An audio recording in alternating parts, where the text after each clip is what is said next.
Hello பசங்களா. So உங்களுக்கான இன்னைக்கு ஹாஃப் இயர்லி ரஷ் சீரீஸ்ல நான் கொண்டு வந்திருக்கிறது ரொம்ப ரொம்ப இம்பார்ட்டன்டான சாப்டர். ஸோ அந்த சாப்டர் என்னன்னு தெரிஞ்சுக்கணுமா? அதுக்கு முன்னாடி இதோட நோட்ஸ் வேணுமா? மறக்காம இந்த QR கோடை ஸ்கேன் பண்ணி உங்களுடைய நோட்ஸை நீங்க எடுத்துக்கலாம். அண்ட் சாப்டரை பத்தி தெரிஞ்சுக்கணும் இல்லையா? எஸ், இங்க காமிச்சாச்சு. எஸ், ஃப்ளூயிட்ஸ் லெசன்ல இருந்து, அதுவும் பர்டிகுலரா புக் பேக்ல இருந்து மட்டும் டாப் 10 கொஸ்டின்ஸ் உங்களுக்காக நான் எடுத்துட்டு வந்திருக்கேன். ஸோ ஒவ்வொரு கொஸ்டின்ஸ்க்கும் ரொம்ப ஷார்ட் அண்ட் ஸ்வீட்டான ஆன்சர் சொல்லி தரேன். அதை படிச்சுட்டு போங்க. டெஃபினெட்லி இந்த செஷன் உங்களுக்கு யூஸ்ஃபுல்லா இருக்கும். கடைசி வரைக்கும் பாருங்க. சோ ஃபர்ஸ்ட் क्वेश्चन நான் ஹார்ட்ஸ்ல இருந்து தான் சூஸ் பண்ணிருக்கேன். சோ the first question என்ன அப்படின்னு சொல்லி பாத்தீங்கன்னா, how does a fish manage to swim to rise up and down in a water அப்படின்னு தான் நமக்கு क्वेश्चन கேட்டிருக்காங்க. ஓகே, சோ அப்ப இதுக்கான ரீசன்ஸ் என்னன்னு கடகடன்னு ஆன்சர் பண்ண ஆரம்பிச்சிடலாம். ஃபர்ஸ்ட், இங்க ஃபிஷ் கிட்ட இருக்கக்கூடிய இன்டர்னல் ஸ்விம் பிளேடர், இதுதான் மெயின் ரீசனா இருக்கு. இந்த இன்டர்னல் ஸ்விம் பிளேடர் எதனால ஃபில் ஆயிருக்கும் அப்படின்னு சொல்லி பாத்தீங்கன்னா, வித் கேஸ். சோ கேஸ்னால இது ஃபில் ஆயிருக்கும். இப்போ ஃபிஷ்ஷுக்கு மேல போகணும், ரைஸ் அப் ஆகணும் அப்படின்னு ரைஸ் அப் ஆகணும்னு நினைக்குது. ஓகே, எனக்கு ரைஸ் அப் ஆகணும் அப்படின்னு நினைச்சாவோ இல்லைன்னா நான் கீழே வரணும் அப்படின்னு சொல்லி நினைச்சாவோ அது ஃபர்ஸ்ட் பண்ணக்கூடிய விஷயம் என்ன அப்படின்னு சொல்லி பாத்தீங்கன்னா, அதோட வால்யூமை சேஞ்ச் பண்ணிக்கும். சோ அதோட வால்யூமை என்ன பண்ண ஆரம்பிக்குது, உங்களுக்கு சேஞ்ச் பண்ணுது. வால்யூம் சேஞ்ச் ஆகும்போது ஆட்டோமேட்டடா இது என்ன சேஞ்சையும் சேர்த்து எடுத்துட்டு போயிரும், டென்சிட்டி சேஞ்சையும் எடுத்துட்டு போயிரும். சோ வால்யூமை எப்படி சேஞ்ச் பண்ணும் அப்படின்னு சொல்லி கேட்டீங்கன்னா, அதோட கிரில்ஸ் மூலியமா ஆக்சிஜனை இன்ஹேல் பண்ணி தான் உங்களுக்கு இந்த சேஞ்சஸ் அட்டென்ட் பண்ணுது. ஓகேங்களா? சோ அப்ப பிளேடர்ல எனக்கு என்ன நடக்க ஆரம்பிக்கும், அந்த அமௌண்ட் ஆஃப் கேஸோட வால்யூம் அண்ட் டென்சிட்டி சேஞ்ச் ஆக ஆரம்பிக்கும். அப்ப அமௌண்ட் ஆஃப் எனக்கு கேஸ் அண்ட் டென்சிட்டி சேஞ்ச் ஆகும்போது என்னென்ன நடக்கும் அப்படிங்கறத பாருங்க. சோ அப்ப இந்த இடத்துல when it have a greater volume, so greater volume இருக்கும்போது உங்களுக்கு நல்லாவே தெரியும் density is equal to mass by volume. So அப்ப என்னுடைய வால்யூம் அதிகமாகும் போது டென்சிட்டி கம்மியாகும். சோ அதிக வால்யூம் இருக்கும்போது என்ன நடக்கும் அப்படின்னு சொல்லி பாத்தீங்கன்னா, வெயிட் உங்களுக்கு மினிமல் ஆகும் because of the density. So weight உங்களுக்கு என்ன நடக்கும் அப்படின்னு சொல்லி பாருங்க, the weight will little bit increase. வெயிட்டோட வேல்யூ என்ன ஆகும், எனக்கு little bit இன்க்ரீஸ் ஆகும். அப்ப எவ்வளவுக்கு எவ்வளவு உங்களுக்கு இன்க்ரீஸ் ஆகி உங்களுடைய பிளேடர் எக்ஸ்பேண்ட் ஆகுதோ அவ்வளோ அமௌண்ட் ஆஃப் வாட்டரை இந்த இடத்துல அந்த ஃபிஷ் எனக்கு டிஸ்பிளேஸ் பண்ணுது. சோ டிஸ்பிளேஸ் பண்ணும்போது இது ஒரு கிரேட்டர் ஃபோர்ஸை எக்ஸ்பீரியன்ஸ் பண்ணுது. ஒரு கிரேட்டர் ஃபோர்ஸ் ஆஃப், அந்த கிரேட்டர் ஃபோர்ஸ் யாரா இருந்திருப்பாங்க, கண்டிப்பா இந்த லெசனோட ஹீரோவா தான் இருந்திருப்பாங்க. யார் அது? So that is a buoyancy force. அந்த கிரேட்டர் பாயன்சி ஃபோர்ஸ் அது எக்ஸ்பீரியன்ஸ் பண்றது மூலியமா தான் அதனால ஈஸியா ரைஸ் அப் ஆக முடியுது. அதே மாதிரி வால்யூமை கம்மி பண்ணி வெயிட்டை எனக்கு டவுன் பண்ணும்போது இதே பாயன்சி ஃபோர்ஸோட அளவு மூலியமா தான் அதனால ரைஸ் டவுனும் ஆக முடியுது. அப்படிங்கறத நான் இங்கனக்குள்ள ஹைலைட் பண்ணிடுறேன் உங்களுக்கு. சோ சர்ஃபேஸ்க்கு மூவ் அப் ஆகிறதுக்கு it should have a maximum volume. சர்ஃபேஸ்ல இருந்து கீழே வர்றதுக்கு அதுக்கு மினிமம் வால்யூம் இருந்தாவே போதும் அப்படிங்கிற ஒரு போனஸ் பாயிண்டையும் இங்கனக்குள்ள உங்களுக்கு நான் சேர்த்து சொல்லிடுறேன். அப்ப இது வரைக்கும் உங்களுக்கு இந்த பர்டிகுலர் கான்செப்ட் கிளியரா இருக்கும்னு நினைக்கிறேன். சோ நெக்ஸ்ட் क्वेश्चनக்கு நம்ம மூவ் அப் பண்ணலாம். சோ நெக்ஸ்ட் क्वेश्चन எனக்கு இங்கனக்குள்ள என்ன கொடுத்திருக்காங்க அப்படின்னு சொல்லி பாருங்க. சோ பிரீஃப் ஆன்சர்ஸ்ல இருந்து நான் நெக்ஸ்ட் क्वेश्चन எடுக்கிறேன். சோ பிரீஃப்ல இருந்து என்ன சொல்ல போறீங்க மேம் அப்படின்னு கேட்டீங்கன்னா, சில முக்கியமான பாயிண்ட்ஸ் சொல்ல போறேன். சோ பிரீஃப்ல என்ன சொல்லியிருக்காங்க, on what factor the pressure exerted by the liquid depends on. So ஒரு லிக்விட்ல பிரஷர் எதெல்லாம் டிபெண்ட் பண்ணி இருக்கும். சோ நான் சிம்பிளா ஃபார்முலா சொல்லட்டா. So that is a pressure is equal to rho g h. இதுல ரோ யாருன்னு சொல்லி உங்களுக்கு நல்லாவே தெரிஞ்சிருக்கும். It depends on rho. Rho is nothing but density of what, of liquid. Next G. G என்னன்னு சொல்லுவீங்க, கிராவிட்டி. ஃபுல் நேம்ல சொல்லணும் அப்படின்னா எப்படி சொல்லலாம், that is acceleration due to gravity அப்படிங்கிற ஃபுல் நேம்ல இங்கனக்குள்ள சொல்லலாம். சரி, ஹைட் அப்படிங்கிறது யாரு, this is a nothing but that is the height of the liquid. அப்படி இல்லைன்னா நம்ம டெப்த் அப்படிங்கிற வேர்ட்ல கூட இது நம்ம டினோட் பண்ண முடியும். சரியா பசங்களா? அப்ப இது வரைக்கும் கிளியரா இருக்கா இந்த கான்செப்ட்? சோ ஃபார்முலா மட்டும் ஞாபகம் வச்சுக்கோங்க. ஈஸியா இதுக்கான ஆன்சரை நம்ம அப்ளை பண்ணி கொண்டு வந்துடலாம். நெக்ஸ்ட் क्वेश्चन போறேன். why does a helium balloon float in air? இப்பதான் நான் சொல்லிட்டு வந்தேன். ஃபிஷ் எனக்கு ஃப்ளோட் ஆகணும்னாவே அதோட வால்யூம்ல சேஞ்ச் நடக்கும், அந்த சேஞ்ச் எனக்கு வெயிட்டை லீட் பண்ணிட்டு போகும் அப்படின்னு சொல்லி. அப்ப இங்கேயும் நீங்க எதான் சொல்ல போறீங்க, அதே ஃபேக்டர் தான் சொல்ல போறீங்க. ஆனா ஹீலியம் கேஸை வச்சு கனெக்ட் பண்ணி நம்ம சொல்ல போறோம். சோ ஹீலியம் கேஸ் பாத்தீங்கன்னா this is a less denser. so less denser then எதை விட less denser அப்படின்னு சொல்லி பாத்தீங்கன்னா then ordinary. so ordinary ஏரை விட இது லெஸ் டென்சர். அப்ப பாயன்சி ஃபோர்ஸ் லிக்விட் குள்ள மட்டும்தான் அப்ளை ஆகுமா?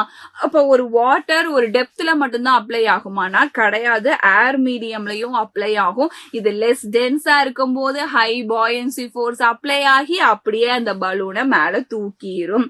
அப்போ இந்த இடத்துல என்ன நடந்திருக்கும், வேற யார் அப்ளை ஆயிருந்திருப்பா, தென் பாயன்சி ஃபோர்ஸ் வந்திருப்பாங்க. அந்த பாயன்சி ஃபோர்ஸ் வந்து இந்த இடத்துல ஹீலியம் பலூன் சிம்பிளா ஃப்ளோட் ஆக ஆரம்பிச்சிருச்சு. அவ்வளவுதான். இந்த கான்செப்ட் கிளியரா இருக்கா? இப்ப புரியுதா ஃபிஷ் கான்செப்ட் ஏன் நான் எக்ஸ்பிளைன் பண்ணிட்டீங்க வரேன்னு சொல்லி? சோ இப்ப அப்படியே கண்டினியூ பண்ணலாமா பசங்களா? சோ நெக்ஸ்ட் क्वेश्चनக்கு நம்ம மூவ் அப் பண்றோம். why it is easy to swim in sea water than in river water? So sea வாட்டர்ல என்ன பிரசன்ட் ஆயிருக்கும், சால்ட் பிரசன்ட் ஆயிருக்கும். அப்ப அந்த பாயிண்ட்ஸ் நம்ம எக்ஸ்பிளைன் பண்ணலாம். சோ சி வாட்டருக்கு நான் மூவ் அப் பண்ணிக்கிறேன். சோ சி வாட்டர்ல என்ன பிரசன்ட் ஆயிருக்கும், சால்ட் பிரசன்ட் ஆயிருக்கும், சால்ட் டிசால்வ் ஆயிருக்கும். சோ அந்த சால்ட்னால it becomes as a heavy denser. So டென்சரா இருக்கிற பட்சத்துல எனக்கு என்ன நடக்க ஆரம்பிக்கும், கொஞ்சம் கொஞ்சமா என்னுடைய பாயன்சி ஃபோர்ஸ் கம்மி ஆகும் போது என்னால ஈஸியா மேல போக முடியாது, கீழே தான் வருவோம். சோ இந்த பர்டிகுலர் ரீசன் இது ஹைலி டென்ஸா இருக்கிற ரீசனால எனக்கு ஸ்விம் பண்றதுக்கு ரொம்ப கஷ்டமா இருக்கு அப்படிங்கறத நான் சொல்லிடுறேன். சரியா பசங்களா? அப்ப இது வரைக்கும் கிளியரா இருக்கா? ஏதாவது டவுட் இருந்தா கமெண்ட் பாக்ஸ்ல என்ன பண்ணிடணும், கமெண்ட் பண்ணிட்டே இருக்கணும்.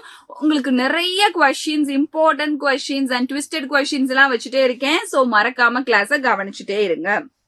Next one, what is mean by atmospheric pressure? So இது ரொம்ப ரொம்ப இம்பார்ட்டன்ட் கொஸ்டின். மேம் எல்லாமே டாப் 10 இம்பார்ட்டன்ட் தான் போட்டிருக்கீங்க, ஈவன் தோ இது ஒரு இம்பார்ட்டன்ட் சொல்றீங்களே அப்படின்னு சொல்லி கேட்டீங்கன்னா, நீங்க இந்த 12th போனதுக்கு அப்புறமா 1 ATM, ATM, ATM, 2 ATM அப்படின்னு சொல்லுவாங்க. அது நம்ம ஏடிஎம் மிஷின் கிடையாது. அந்த லெசன்ல நமக்கு சொல்றது அட்மாஸ்பியரிக் பிரஷர்.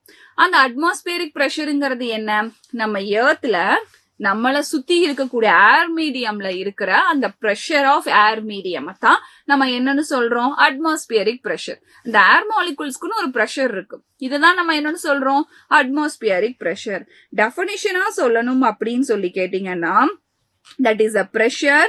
pressure எதுல அப்ளை ஆகணும் அப்படின்னு சொல்லிட்டாங்க, நம்மளுடைய ஏர் மீடியம்ல இருக்கணும். சோ அப்ப இங்கனக்குள்ள கான்செப்ட நம்ம எழுதிடலாம். So that is a pressure exerted by, எதுனால எக்ஸர்ட் ஆகுது, by atmospheric gases. எதுல இருக்கக்கூடிய கேசஸ், அட்மாஸ்பியர்ல இருக்கக்கூடிய கேசஸ்னால நம்ம சரௌண்டிங்ஸ்ல ஒரு பிரஷர் கிரியேட் ஆகுதுன்னா அதுதான் அட்மாஸ்பியரிக் பிரஷர். இந்த அட்மாஸ்பியரிக் பிரஷர் எனக்கு மவுண்டைனோட height, maximum height top of the மவுண்டைன்லயும் சர்ஃபேஸ் ஆஃப் எர்த்லயும் ஒரே மாதிரி இருக்குமான்னு கேட்டா இருக்காது. ஏன்னா இப்பதான் நீங்க பிரஷரோட டிபெண்டன்ட் ஃபேக்டர் பார்த்துட்டு வந்தீங்க, ரோ ஜி ஹச். அதுல ஹச்ங்கிறது யாரு, ஹைட். சோ அந்த இடத்துல ஹைட் வேரி ஆகும் போது பிரஷரும் வேரி ஆகும் அப்படிங்கிற பாயிண்ட மறந்துடக்கூடாது. சரிங்களா? Next question, state Pascal's law. So what is a Pascal's law? So Pascal's law state பண்ணி கேட்டிருக்கறனால நம்ம பாயிண்டா சொல்லிடலாம்.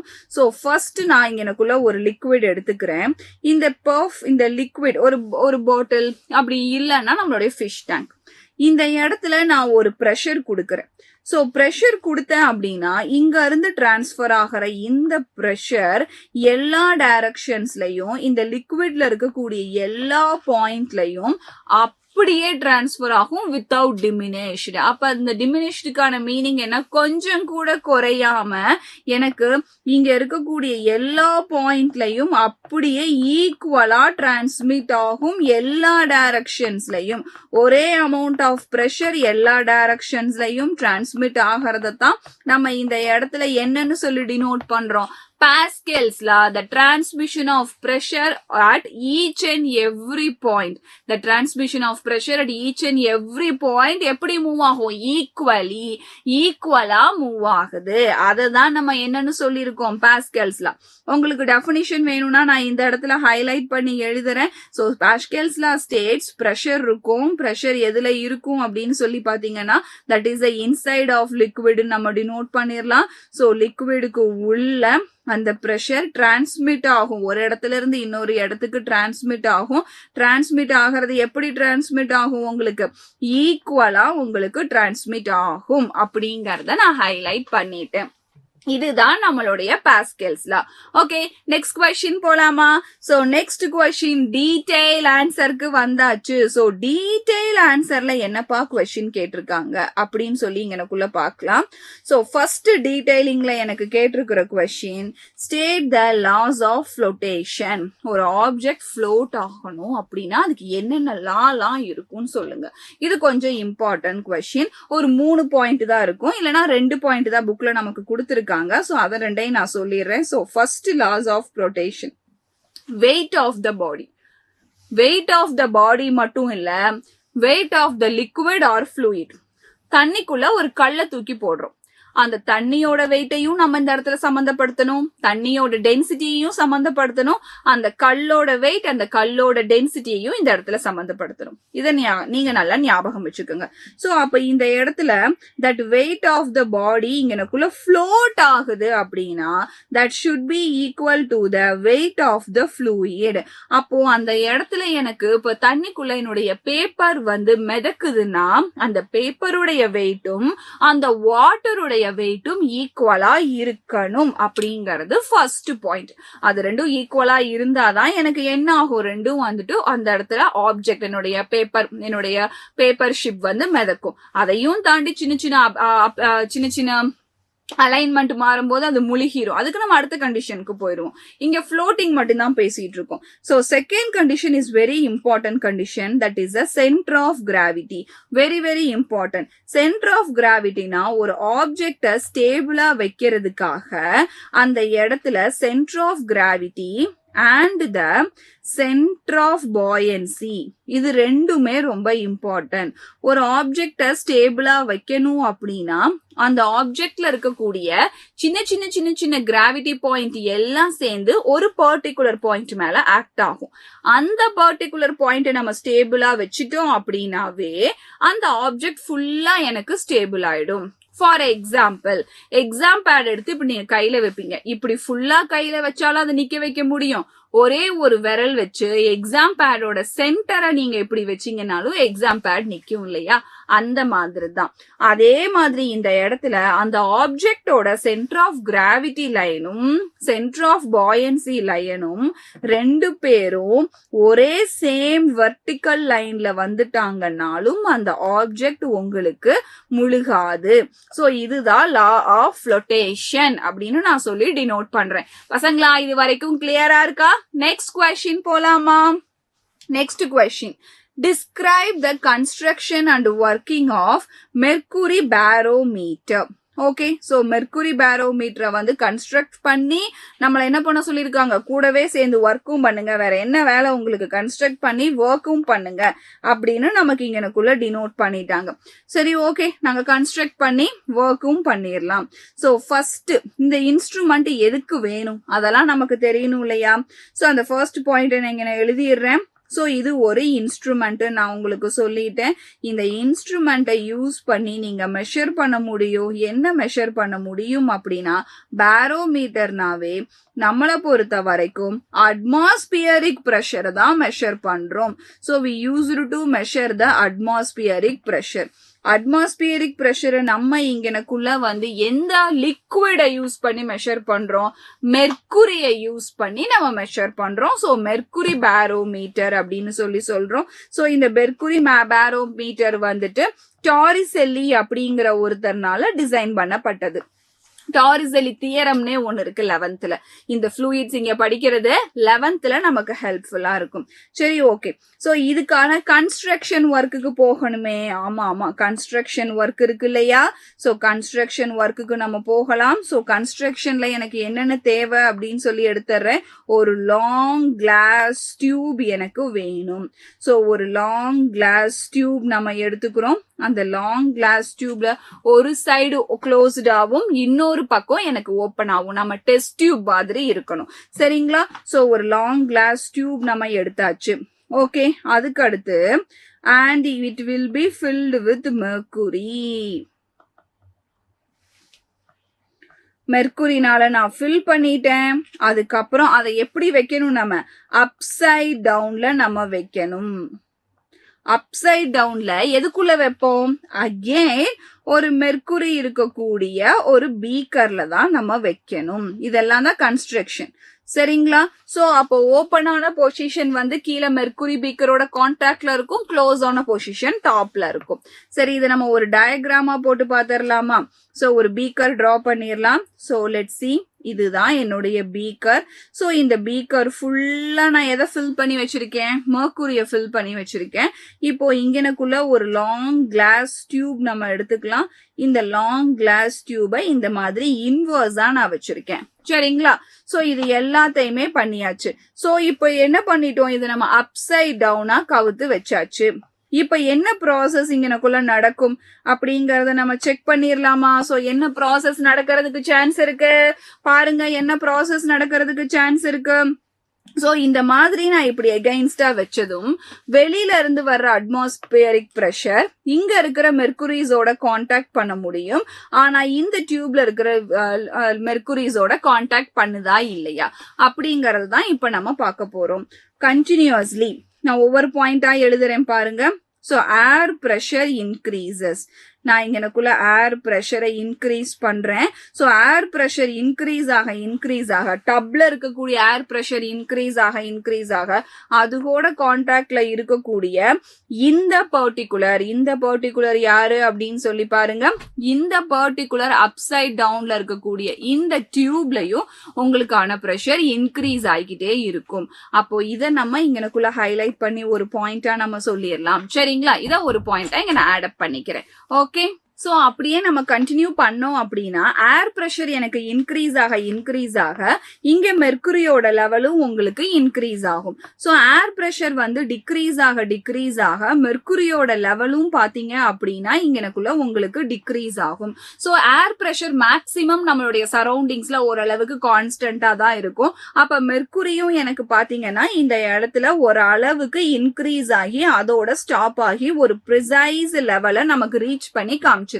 ஒரு ப்ரிசைஸ் லெவலை இது ரீச் பண்ணி காமிச்சதும் என்ன நடக்குது அப்படின்னா அந்த லெவல் ஆஃப் ஏர் பிரஷர் தான் இருக்கு அப்படிங்கறத நம்ம இந்த இடத்துல டிஃபைன் பண்ணி எடுத்துக்கிறோம். அதுக்கப்புறம் ரொம்ப முக்கியமான விஷயம், இந்த இடத்துல இந்த லெவலை தாண்டி இங்க வரைக்கும் ஃபுல் அண்ட் ஃபுல் உங்களுக்கு வேக்யூமா தான் இருக்கும். சோ இந்த வேக்யூம்னால எந்த பிரஷர்ஸையும் எக்ஸர்ட் பண்ண முடியாது. சோ எவ்வளோ ஹைட்டுக்கு எனக்கு மெர்க்குரியோட, அதாவது எவ்வளோ ஹைட்டுக்கு இங்கனக்குள்ள மெர்க்குரி மூவ் அப் ஆகி நிக்குதோ அவ்வளோ தூரம் பிரஷர் இருக்கு அப்படிங்கறத நம்ம ஈஸியா கண்டுபிடிச்சிட முடியும். இதை எங்க யூஸ் பண்றாங்க அப்படின்னு சொல்லி பாத்தீங்கன்னா லேப்ஸ்ல எக்ஸாக்ட் வெதர் கண்டிஷன் வேணும், எக்ஸாக்ட் பிரஷர் வேணும் அப்படின்னு சொல்லக்கூடிய பிளேசஸ்ல எல்லாத்துலயுமே நமக்கு யூஸ் பண்றாங்க அப்படிங்கறத நான் ஹைலைட் பண்ணிடுறேன் பசங்களா. சோ அப்ப இது உங்களுக்கு கிளியரா தெரிஞ்சிருக்கும். சோ இதுல இருந்து இப்ப நம்ம நெக்ஸ்ட் क्वेश्चनக்கு மூவ் அப் பண்ணலாமா? நெக்ஸ்ட் क्वेश्चन என்னன்னு கொடுத்திருக்காங்கன்னு பாருங்க. How does an object's density determine whether the object will slink or float in air? float in water. So அப்ப இந்த இடத்துல ஒரு ஆப்ஜெக்டோட டென்சிட்டி, லிக்விட பத்தி தான் நாங்க பேசிட்டு இருப்போம். பட் இங்க ஆப்ஜெக்டோட டென்சிட்டியோட அந்த ஆப்ஜெக்ட் ஃப்ளோட் ஆகணுமா இல்லையா அப்படிங்கறத எப்படி டிசைன் பண்ணும், எப்படி அதோட டெஸ்டினி இங்க டென்சிட்டியா பிஹேவ் பண்ணுமா என்ன பார்க்கலாமா? சோ எப்படி ஒர்க் ஆகுதுன்னு சொல்லிட்டு ஃபர்ஸ்ட் இது என்ன பிரின்சிபல் பேஸ் பண்ணி ஒர்க் ஆகுதுன்னு உங்களுக்கு தெரியணும். This is simply an Archimedes principle. Okay, Archimedes பிரின்சிபல்ல இருந்து சோ க்ளோஸ்லி ஒரு ரிலேஷனை போட்டோம் அப்படின்னா buoyancy force உள்ள வந்துருவாங்க. ஏன்னா ஆப்ஜெக்ட் float ஆகணும்னா weight of the object should be equal to the weight of the liquid அப்படின்னு நான் ஹைலைட் பண்ணிடுறேன். ஸோ ஹைலைட் பண்ணிட்டு ஃபர்ஸ்ட் ஃப்ளோட் ஆகணும், சிங்க் ஆகணும். அதுக்கு என்னென்ன கண்டிஷன்ங்கிறத பார்த்துடலாமா? ஸோ ஃபர்ஸ்ட் நான் ஃப்ளோட்டிங்க்கு மூவ் அப் பண்ணிடுறேன். ஸோ ஃப்ளோட்டிங் அப்படின்னு சொல்லி எடுத்துக்கிட்டீங்கன்னா நம்மளை பொறுத்த வரைக்கும் அந்த ஆப்ஜெக்டோட டென்சிட்டியை பத்தி பேசுறீங்க. ஸோ ஆப்ஜெக்டோட டென்சிட்டியை நம்ம என்ன லெட்டர்ல டினோட் பண்ணலாம்? First this is a density of the object. So the density of the object, okay, it should be lesser than the density of the density of the liquid. லிக்விடோட டென்சிட்டியை இந்த சிம்பல் யூஸ் பண்ணுவோம். So லிக்விடோட டென்சிட்டியை விட எனக்கு கம்மியா இருக்கணும். ஓகேங்களா? அப்ப rho, this symbol is denoted as a rho. This symbol is denoted as a sigma. இதை நம்ம சிம்பலைஸ் பண்ணிடலாம். ஓகே, சோ அப்ப இதை நம்ம சிம்பலைஸ் பண்ணிடலாம் ரோ சிக்மா. அப்ப ஆப்ஜெக்ட் எனக்கு ரைஸ் ஆகணும்னா லிக்விடோட டென்சிட்டியை விட ஆப்ஜெக்டோட டென்சிட்டி எனக்கு கம்மியா இருக்கும் போது எக்ஸெக்ட் ஆகக்கூடிய buoyancy force உங்களுக்கு நல்லா தெரியும். டென்சிட்டி கம்மி ஆகும் போது வால்யூம் இன்க்ரீஸ் ஆகும், வெயிட் இன்க்ரீஸ் ஆகும், ஆட்டோமேட்டடா அங்கனக்குள்ள அப்ளை ஆகிற buoyancy force ஆப்ஜெக்ட மேல தூக்கிட்டு வந்துடும். சோ இது நம்மளுடைய ஃப்ளோட்டிங் கண்டிஷனுக்கு. இப்ப நம்ம சிங்க் கண்டிஷனுக்கு போகலாம். சோ சிங்க் கண்டிஷனுக்கு நான் போறேன் அப்படின்னா என்னுடைய ஆப்ஜெக்டோட density it should be greater than the density of the liquid. அப்போ buoyancy force, maximum buoyancy force எனக்கு ப்ரொவைட் ஆகும். So maximum buoyancy force provide ஆகும்போது அதாவது வெயிட்டோட கம்பேரிட்டிவ் மேட்டர் தான் இங்க முக்கியம். சரிங்களா? ஸோ டென்சிட்டி எதை விட எது அதிகமா இருக்குங்கிறது ரொம்ப முக்கியம். அதே மாதிரி வெயிட்டோட கம்பேரிட்டிவ் மேட்டர்ஸ் முக்கியம். ஸோ அந்த பர்டிகுலர் ரீசன்னால வெயிட், ஆப்ஜெக்டோட வெயிட் வந்துட்டு மேக்ஸிமம் buoyancy force ப்ரொவைட் பண்ணக்கூடிய அந்த வாட்டரோட ஒரு பெரிய கம்பாரிசனையே இந்த இடத்துல போட்டுரும். சோ அந்த பர்டிகுலர் ரீசனால ஆப்ஜெக்ட் கொஞ்சம் கொஞ்சமா உங்களுக்கு சிங்க் ஆக ஆரம்பிச்சிடும். சரியா பசங்களா? அப்ப இது வரைக்கும் கிளியரா இருக்கா? So density plays a vital role அப்படிங்கறத நான் சொல்லிடுறேன். So last but not least அப்படிங்கிற ஒரு கொஸ்டினுக்கு போறோம். Calculate the apparent weight of wood floating on water if its weighs 100 gram in air. Okay. Apparent weight. Weight change ஆகுங்கிறத எல்லா டைரக்ஷன்ஸ்லயும் சொல்லிட்டு இருக்கேன். வெயிட் என்ன ஆயிட்டே இருக்கும்? உங்களுக்கு சேஞ்ச் ஆயிட்டே இருக்கும். Apparent weight of wood floating on water if its weight 100 gram in air. நார்மலா அந்த கட்டையோட வெயிட் டேபிள்ல வச்சிருக்கும் போது 100 கிராம், தண்ணிக்குள்ள போட்டது மிதக்குது. அப்போ இந்த இடத்துல மிதக்கும் போது அதோட வெயிட்ல எவ்வளவு சேஞ்ச் நடந்திருக்கும்? அவங்க நமக்கு என்ன சொல்லியிருக்காங்க? இட்ஸ் ஃப்ளோட்டிங் அப்படின்னு சொல்லியிருக்காங்க. சோ இட்ஸ் ஃப்ளோட்டிங் அப்படின்னா அங்க நான் அப்பேரண்ட் வெயிட் கால்குலேட் பண்ணணும்னா weight of the body minus weight of the liquid. உங்களுக்கு நான் என்ன சொல்லியிருக்கேன்? அது ஃப்ளோட் ஆகணும்னா ரெண்டு பேர்த்தோட வெயிட் எப்படி இருக்கணும்? ஈக்குவலா இருக்கணும். அப்ப பாடியோட வெயிட் 100 இருக்குன்னா அது ஃப்ளோட் ஆகுதுன்னா லிக்விடோட வெயிட் என்னவா தான் இருக்கும்? 100 தான் இருக்கும். therefore simply the apparent weight value is becomes a 0ன்னு சொல்லி நம்ம ஃபினிஷ் பண்ணிடலாம். அவ்வளோதான் பசங்களா. இந்த கால்குலேஷன்ஸ் தெரிஞ்சா போதும், நீங்க ஈஸியா எல்லாத்துலயும் மார்க் எடுத்திருக்க முடியும். இந்த ஹேண்ட் ரிட்டன் நோட்ஸ் வேணுமா? மறக்காம QR கோட ஸ்கேன் பண்ணி இந்த ஹேண்ட் ரிட்டன் நோட்ஸை நீங்க எடுத்துக்கங்க. And thank you so much for the wonderful session. Next செஷன்ல மீட் பண்றேன்.